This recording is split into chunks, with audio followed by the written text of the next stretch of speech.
कैसे हैं आप सब। आज जो है हम भारत में कुछ जो कृषि क्रांतियां लाई गई उनके बारे में पढ़ेंगे। सबसे पहले हमें जानेंगे कि इन कृषि क्रांतियों को लाया क्यों गया, इनको लाने का उद्देश्य क्या था। तो चाहे हमारा जनजीवन है या फिर हमारा समाज है या फिर जीव जंतु हैं, पेड़ पौधे हैं या फिर पारिस्थितिकी तंत्र है, इन सबको मिला के जो पारिस्थितिकी तंत्र बना है, तो इन सब में संतुलन का होना बहुत ज़रूरी है। इनके बीच में एक बैलेंस बना होना बहुत ज़रूरी है। ठीक इसी प्रकार हमारे जो कृषि उत्पाद थे उनके बैलेंस को बराबर करने के लिए, यानी कि उनके मध्य में जो है एक संतुलन बनाए रखने के लिए इन क्रांतियों को लाया गया। तो ये जो क्रांतियाँ थी, ये जो है विभिन्न प्रकार की क्रांतियाँ थी, जैसे हरित क्रांति थी, श्वेत क्रांति थी, नीली क्रांति थी, गुलाबी क्रांति थी। तो ये जो है कई क्रांतियाँ लाई गई थी। इसमें से हमने जो है कुछ क्रांतियों को उठाया जो अक्सर हमारे परीक्षाओं में पूछे जाते हैं। तो यहाँ पे हम बात करेंगे कि ये जो क्रांतियाँ थी ये किस कृषि उत्पाद से संबंधित थी। तो आइए हम जो है देखते हैं। सबसे पहले हम बात करते हैं ग्रीन रिवॉल्यूशन की बात करते हैं, जिसको बोलते हैं हरित क्रांति। तो यहाँ पे जैसा नाम से पता चल रहा है हरित क्रांति, तो जो हमारे कृषि उत्पाद होते हैं वो लगभग सारे जो है ग्रीन कलर के होते हैं, हरे होते हैं। जितने भी कृषि संबंधित कार्य होते हैं वो सब ग्रीन कलर से प्रेजेंट किए जाते हैं, इसलिए इसको हरित क्रांति नाम दिया गया। और ये जो है मुख्यतः कृषि उत्पादन से संबंधित थी। किससे? कृषि उत्पादन से संबंधित थी। जो विभिन्न प्रकार के कृषि उत्पाद थे उससे संबंधित थी। अब हम अगले की बात करते हैं, लेकिन अगले की बात करने से पहले हम बात करेंगे कि जो ग्रीन रिवॉल्यूशन था उसके जनक कौन थे। तो यहाँ पे भारत में जो, अगर हम भारत में हरित क्रांति की बात करें तो यहाँ पे थे एमएस स्वामीनाथन।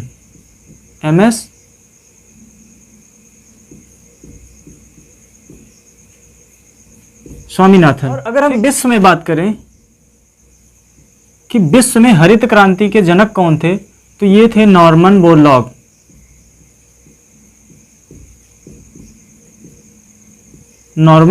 बोरलॉग। ठीक।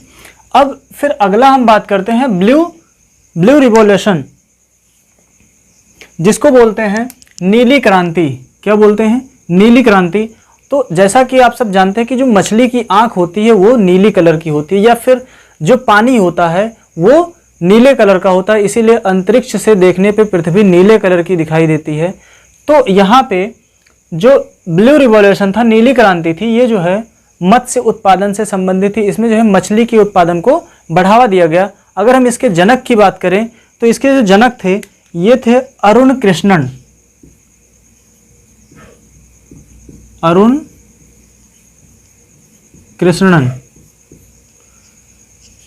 जो मत्स्य उत्पादन को बढ़ावा देने के लिए नीली क्रांति लाई गई, इसके जो जनक थे वो थे अरुण कृष्णन।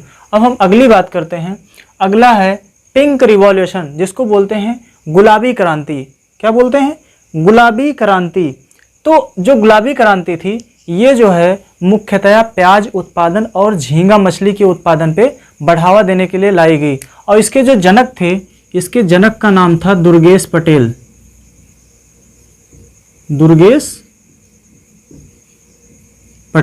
ठीक। फिर बात करते हैं राउंड रिवॉल्यूशन। तो यहाँ पे राउंड मतलब होता है गोल, जिसको बोलते हैं गोल क्रांति। तो जो गोल क्रांति थी ये जो है आलू उत्पादन से संबंधित थी। इस क्रांति के द्वारा आलू के उत्पादन में काफ़ी वृद्धि देखने को मिली। फिर अगला बात करते हैं। अगला है वाइट रिवॉल्यूशन, जिसको बोलते हैं श्वेत क्रांति। तो ये जो श्वेत क्रांति थी ये जो है दुग्ध उत्पादन से संबंधित थी। जो दूध होता है उसका रंग होता है सफ़ेद, और इसीलिए इस क्रांति का नाम दिया गया वाइट रिवॉल्यूशन या फिर श्वेत क्रांति। तो श्वेत क्रांति के जो जनक थे वो थे डॉक्टर वर्गीस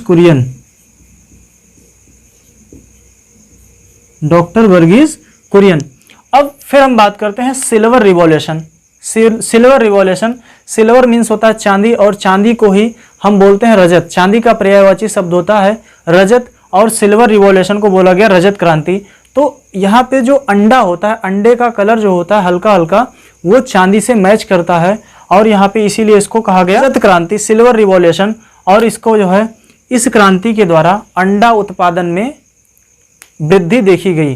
तो इसके जो जनक थे यहाँ पे स्वयं जो है इंदिरा गांधी थी।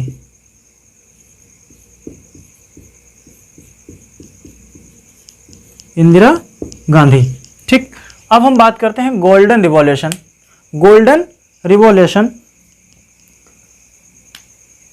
तो यहाँ पे गोल्डन रिवॉल्यूशन जिसको बोलते हैं, गोल्ड मीन्स होता है सोना और इसको बोलते हैं स्वर्ण। तो गोल्डन रिवॉल्यूशन बोले तो स्वर्ण क्रांति या सुनहरी क्रांति, और इसके द्वारा फल उत्पादन में वृद्धि को बढ़ावा दिया गया, या फिर फल उत्पादन में वृद्धि देखने के लिए, या फिर फल उत्पादन में वृद्धि करने के लिए गोल्डन रिवॉल्यूशन या स्वर्ण या सुनहरी क्रांति लाई गई। और इसके जो फल उत्पादन होता है वो जो है बागवानी के द्वारा होता है। तो यहाँ पे हम कह सकते हैं फल उत्पादन या फिर बागवानी में वृद्धि करने के लिए सुनहरी क्रांति का आगाज़ किया गया। और जो सुनहरी क्रांति है इसके जो जनक हैं उनका नाम है निरपक तितेज। निरपक तितेज। उसके बाद आता है ग्रे रिवॉल्यूशन, जिसको बोलते हैं धूसर क्रांति। ग्रे मीन्स होता है धूसर। तो जो धूसर क्रांति है इसका जो है उपयोग किया गया, या फिर धूसर क्रांति जो है किस पर्पस से लाई गई।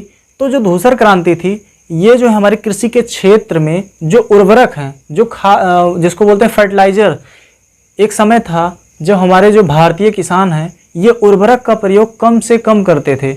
इसीलिए जो हमारा जो भारत देश है उसमें जो है कृषि का उत्पादन अच्छे से नहीं हो पाता था।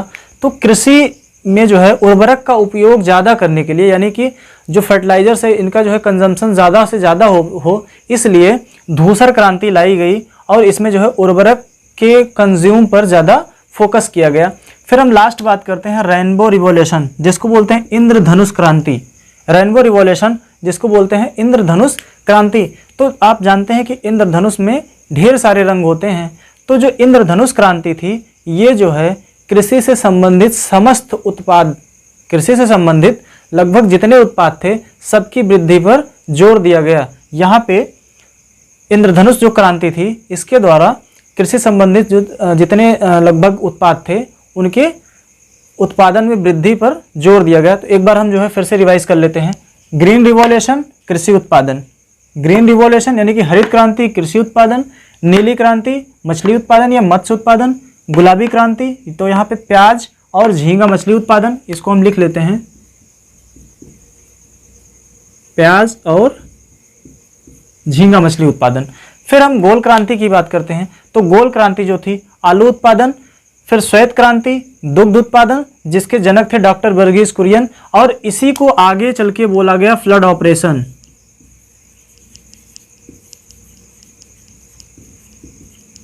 Flood operation. उसके बाद रजत क्रांति, तो रजत क्रांति में अंडा उत्पादन पर जोर दिया गया। उसके बाद फिर आता है स्वर्ण और सुनहरी क्रांति, तो इसमें फल उत्पादन और बागवानी पर जोर दिया गया। उसके बाद धूसर क्रांति, तो धूसर क्रांति के द्वारा कृषि के क्षेत्र में, भारत में जो कृषि थी उसके क्षेत्र में अधिक से अधिक उर्वरक का प्रयोग करने के लिए प्रमोट किया गया किसानों को। उसके बाद फिर लास्ट हम बात करते हैं इंद्रधनुष क्रांति। तो इंद्रधनुष में जैसा आप जानते हैं कि ढेर क्या 7 रंग होते हैं। तो यहाँ पे ऊपर के जो क्रांतियाँ दी हुई हैं उन सब के द्वारा कृषि संबंधित जितने उत्पाद थे उनके उत्पादन में वृद्धि लाने के लिए इंद्रधनुष क्रांति का प्रयोग किया गया। तो हमारा आज का ये वीडियो रहा। आप लोग जो है कमेंट करके बताइएगा कि ये वीडियो कैसा रहा, फिर हम आपके लिए दूसरा वीडियो लेके आते हैं। Thank you.